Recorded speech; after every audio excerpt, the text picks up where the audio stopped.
Capricorn, hi! Welcome to Mr. Queen PH. Titingnan natin ang energies na parating sa inyo ngayong fourth quarter ng 2024, October, November, December. Ayan. So if you're interested in private readings, meron tayong link sa description at sa pinned comment. Pakicheck nyo na lang information kung paano mag-book for a private reading.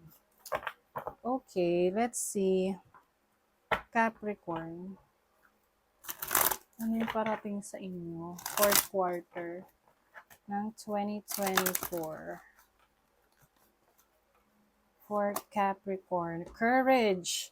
Lakas ng loob. Ayan. So, yung mga plano ninyo, yung mga goals ninyo, magkakaroon kayo ng lakas ng loob na i-pursue na yan, ipagpatuloy, gawin. Ayan. You have the strength that you need.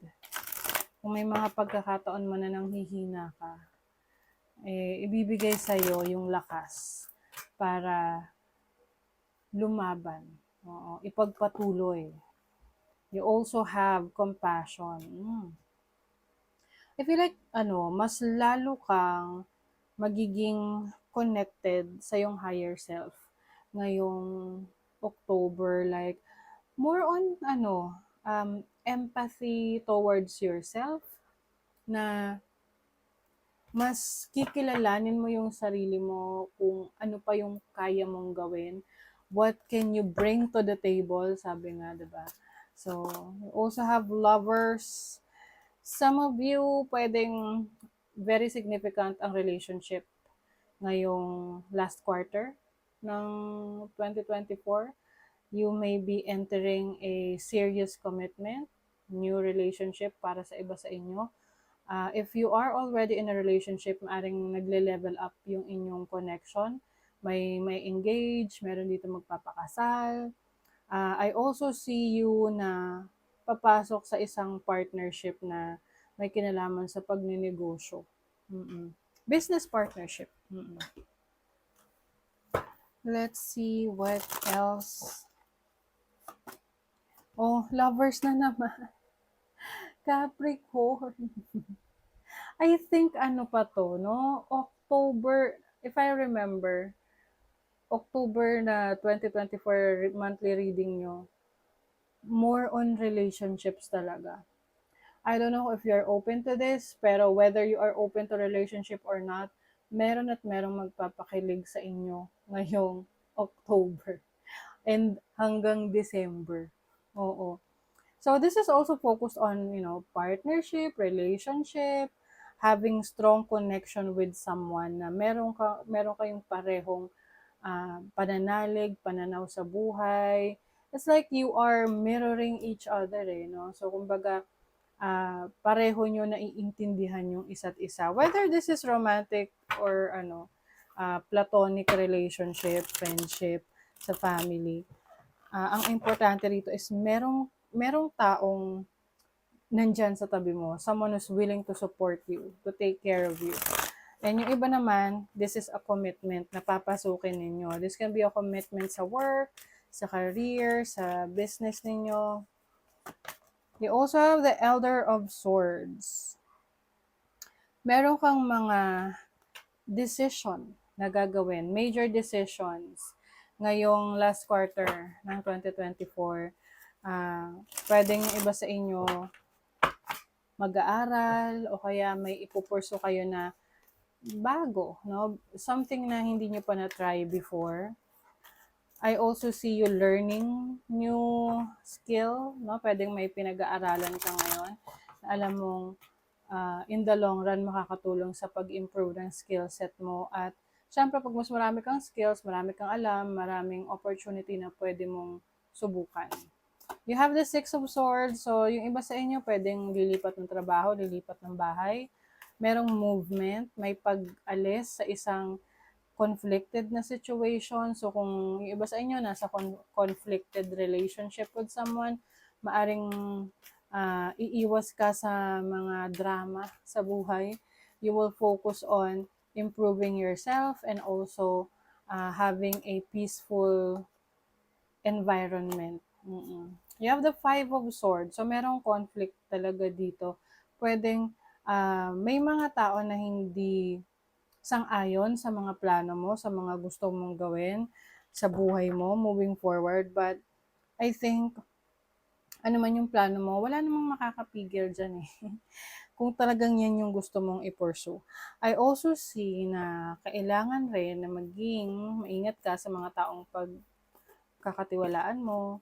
Kasi I'm sensing people who are jealous of you, who are jealous of your yung success, yung mga na-achieve mo sa buhay. Maaring merong mga taong nagiging competitive sa'yo na gusto kang angatan, kahit na hindi ka naman nagiging competitive sa kanila. So, ano lang, hinay-hinay sa mga taong pagkakatiwalaan nyo. And I think, no, for you Capricorn, mahirap rin talaga sa inyo na magtiwala ng basta-basta. Okay? Workstation. So, yung iba sa inyo, merong kailangang ayusin sa inyong workplace, sa inyong office.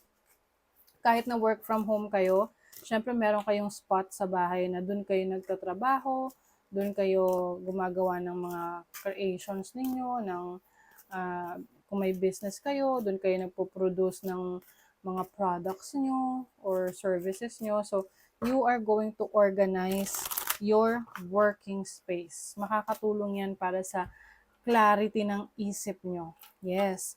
You have the Hermit.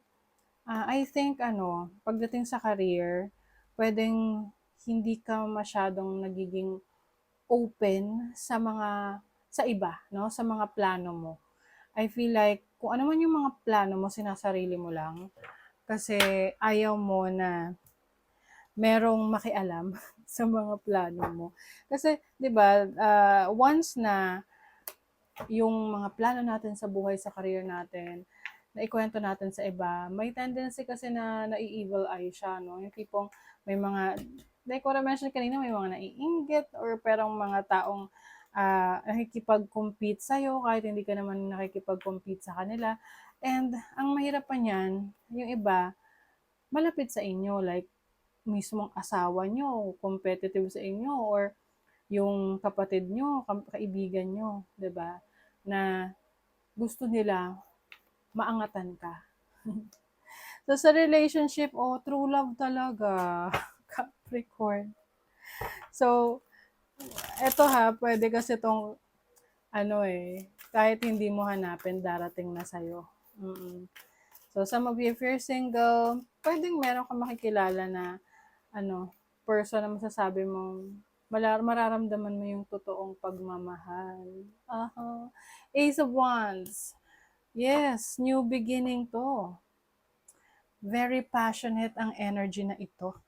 So, maaring, ngayong last quarter ng 2024, unexpected, no? Magkakaroon kayo ng jowa if you're single. Kung kayo naman ay in a relationship, I also see baby, no? Maaring magkakaroon ng baby, lalo na kung yan yung wish ninyo. Meron kayong wish granted, blessing, abundance. So, ayan, isipin nyo na kung ano yung inyong wish ngayong last quarter ng 2024 at i-claim nyo na mangyayari yan, matutupad yan. O, diba? Merong adventure sa inyo. You will experience something luxurious ngayong last quarter ng 2024. Ito yung tipong hindi mo pa na-experience before. Like, example, pagkain sa isang 5-star hotel or restaurant, accommodation, o kaya yun nga, sasakay ka sa yacht, or anything that will make you feel na parang ang yaman mo, or ang syala mo, parang ganyan. Ang dami mong resources. Oh my God, Capricorn, there's major transformation. Ito na ang panahon ng pagbangon ninyo. So, kung medyo challenging yung naging experiences ninyo in the past, bago matapos ang taon, mararamdaman nyo na ang inyong pagbangon. Reevaluate your priorities. It's time to let go of what you no longer need. Meron kang ila-let go na hindi mo na kailangan. Pay attention, a powerful message is being communicated to you now. So I think this is the powerful message na kino-communicate sa inyo ngayon, Capricorn.